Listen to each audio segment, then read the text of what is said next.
E hoje nós vamos falar de longevidade, de vida longa com mais qualidade. Dados do IBGE apontam que, se não fosse pela pandemia, a expectativa de vida no Brasil seria de 76,8 anos em 2020. E em 2019, essa expectativa era de 76,6. Bom, mas nós vamos saber aqui o que é que nós podemos fazer para viver mais.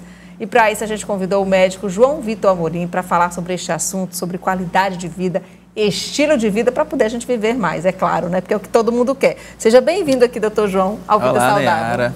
Muito obrigado pelo convite. Olá a todos. Muito obrigado à produção por ter arrumado esse encontro aqui para a gente, para falar de um assunto que eu gosto tanto, que é saúde, qualidade de vida e longevidade. Bom, doutor João, o IBGE, ele sempre divulga para a gente essa questão da expectativa de vida, né? Como é que eles chegam a esses dados e o que isso significa na prática, assim, para a gente? Esse parâmetro, ele serve para quê? Bom, a expectativa de vida é justamente o número de anos que se espera que uma pessoa que nasceu nesse ano viva. Então, se a expectativa de vida de 2020 era de 76,8 anos, significa que uma pessoa que nasceu no ano de 2020, se continuar com todas as condições socioeconômicas paradas, ela vai viver até 76,8 anos. Mas isso não significa que ela só vai viver até aí. Por exemplo, se a gente pegar dados mais antigos, da década de 50, por exemplo, as pessoas tinham expectativa de vida de apenas 55 anos aproximadamente. E hoje as pessoas já estão vivendo muito mais. Por quê? Porque a qualidade de vida melhorou, as condições socioeconômicas do país melhoraram. Bom, e a gente vai falar, quando se fala em longevidade, a gente também tem que falar em qualidade de vida, porque muitas vezes você tem uma vida longa, mas se não tiver saúde, se não estiver ativo, isso não é legal, né? Isso. Existem duas coisas diferentes. Uma coisa é a expectativa de vida e a outra coisa é a qualidade de vida durante essa expectativa de vida. Então, a gente conhece, por exemplo, muitos idosos, senhores que já estão aí com 70 e tantos anos, com 80 e tantos anos, mas não têm qualidade de vida. São pessoas que estão, às vezes, acamados, que não têm condição de cuidar de si sozinhos, precisam de ajuda em casa para se locomover, para tomar banho, não tem como cuidar das crianças, brincar com os netos, e isso aí não é qualidade de vida. Então, a pessoa consegue viver mais e com qualidade de vida. É isso que a gente está buscando. É isso que eu acho que todo mundo está buscando, né? E quando se fala nisso, se fala basicamente também em alimentação. Existe uma alimentação que possa nos ajudar a alcançar isso? Eu sei que tudo isso são vários critérios, não é só a alimentação, mas vamos começar falando sobre a alimentação. Bom, a gente tem estudos sobre diversos tipos de dietas, né? Dieta low carb, dieta cetogênica, dieta jejum intermitente, e existe uma dieta chamada dieta mediterrânea, que é uma dieta realmente comum lá no mar Mediterrâneo, ali nas partes da Itália, da Grécia, um pouco da França, que é a chamada dieta mediterrânea. Essa dieta, ela é baseada em alimentos naturais, alimentos orgânicos, integrais, muitos cereais naturais, gorduras boas, como por exemplo o azeite de oliva, oleaginosas, e carne, principalmente carnes brancas, principalmente de peixes, comuns ali da região mediterrânea. Inclusive, doutor João, existe até, assim, a gente tem uma cartelinha que a gente preparou aí, que dá para falar sobre a proporção de como deve ser esse prato saudável, né? A gente vê ali uma porção de grãos, aí uma porção maior de vegetais, né, que é o verde, a outra menor de proteínas, frutas. Eu queria que o senhor comentasse sobre isso. Isso. O que é que a gente tem que buscar na prática?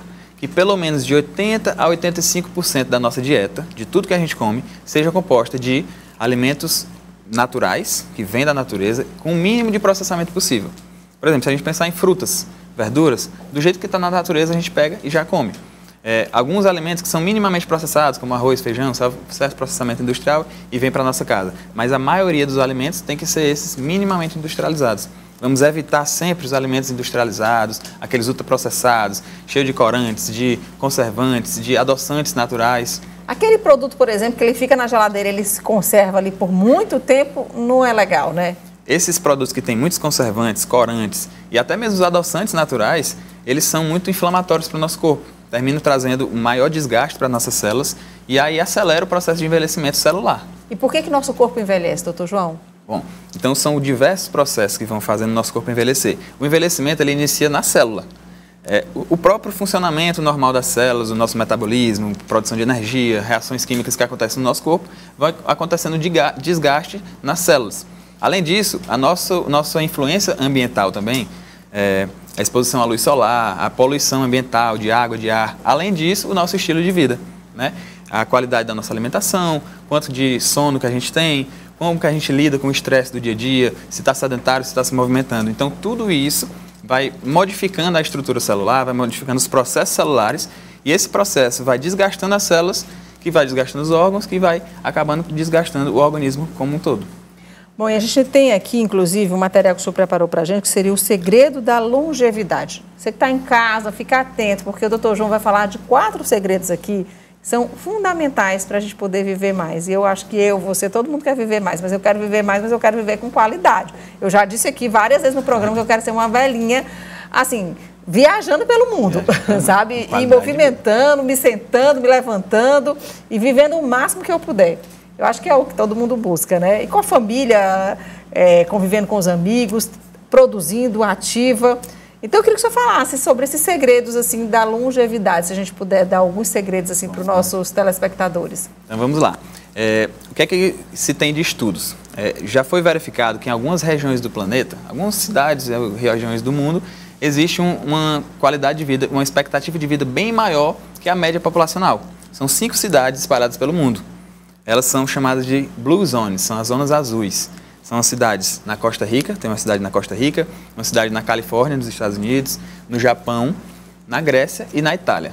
E o que essas cidades têm em comum? Diversos antropólogos, médicos, cientistas fazem estudos nessas cidades para saber o que é que eles têm, qual o segredo dessa longevidade dessas pessoas, por que eles vivem tanto a mais, chega a ser acima de 10 anos a mais do que a média populacional. E eles chegaram a um segredo. O que é que a gente pensa que é? As pessoas geralmente vão pensar que são cidades muito ricas, são cidades com excelente nível educacional, com um excelente plano de saúde público, mas não tem nada a ver com isso. Interessante que são 4 coisas básicas que a pessoa tem que buscar para ter longevidade. A primeira delas é a alimentação, uma alimentação com sabedoria. A pessoa tem que aprender o que é que ela está comendo, como que aqueles alimentos vão influenciar no corpo dela. E muitos desses alimentos são esses que a gente falou, baseados em alimentos naturais, vegetais, sempre com o mínimo de processamento possível. O segundo é sobre movimento. Mantenha o seu corpo sempre em movimento. Esses idosos dessas cidades lá, eles estão sempre em movimento desde criancinha. As crianças vão para a escola caminhando, os adultos vão deixar seus filhos na escola, as mulheres estão sempre se encontrando, vai na casa da vizinha. Não é aquele movimento só de ir para a academia e fazer uma atividade física. Esse movimentar é interagir, é caminhar. O interessante é exatamente isso. Não tem necessariamente uma relação com você ir fazer uma academia, fazer uma bicicleta, fazer algum esporte, mas sim se movimentar. Tem uma roçazinha em casa, os idosos vão lá pescar a sua própria comida. Então, esse movimento e o nosso corpo foi feito para se movimentar. A gente ficar parado vai adoecer. Qual é o próximo ponto? O terceiro ponto muito importante é a vida em comunidade. Muito interessante isso, né? Essas cidades, nem todas são cidades pequenas. Tem uma cidade no Japão chamada Okinawa que tem mais de 1 milhão de habitantes. Mas mesmo assim, eles conseguem se organizar em pequenas comunidades. É como se aquele bairro, aquele grupo de pessoas vivesse ali com várias amizades, as crianças vão todas juntas para a escola, as mães e os pais estão sempre ali conversando entre si. No grupo da escola, os idosos fazem caminhadas juntos pela cidade, pelas praças. Esse senso de comunidade também traz muita saúde para a gente, porque traz saúde mental e traz saúde física. Então, a gente falou em 4 pontos, né? Você começou falando até da alimentação, doutor João, mas a gente falou da alimentação, que já está lá, né? Que é a dieta mediterrânea, o movimento, viver em comunidade e senso de propósito. Explique melhor o que é o senso de propósito. Tá aí uma coisa que muitas vezes a gente esquece de falar quando fala de saúde, né? Então, o que é senso de propósito? Foi-se observado que essas pessoas todas, elas sentem vontade de estarem vivas, porque elas se sentem úteis para a comunidade. Aquele idoso que se aposentou do seu trabalho, mas ele nunca parou de trabalhar. Ele continua cuidando da casa, ele continua cuidando da família, leva o seu netinho para a escola, eles se juntam e participam de rituais religiosos, encontros entre os amigos. Eles desenvolvem um propósito. Voluntário, né? Isso, e eles se sentem úteis para a comunidade. Esse é o verdadeiro sentimento de propósito, você sentir que a sua vida faz diferença ali na comunidade. Você sabe, doutor João, você falando aí me lembrou de um exemplo. Quando eu estive nos Estados Unidos e visitei um museu, e o que me chamou a atenção é que muitos idosos, eles estavam trabalhando no museu. E aí foram me explicar que eles são professores aposentados e que têm muito conhecimento e eles trabalham no museu de forma voluntária para passar a informação para quem está visitando o museu. Eu achei aquilo muito interessante, porque realmente eles se movimentam muito, eles têm, eu acho que deve ser um propósito deles, né?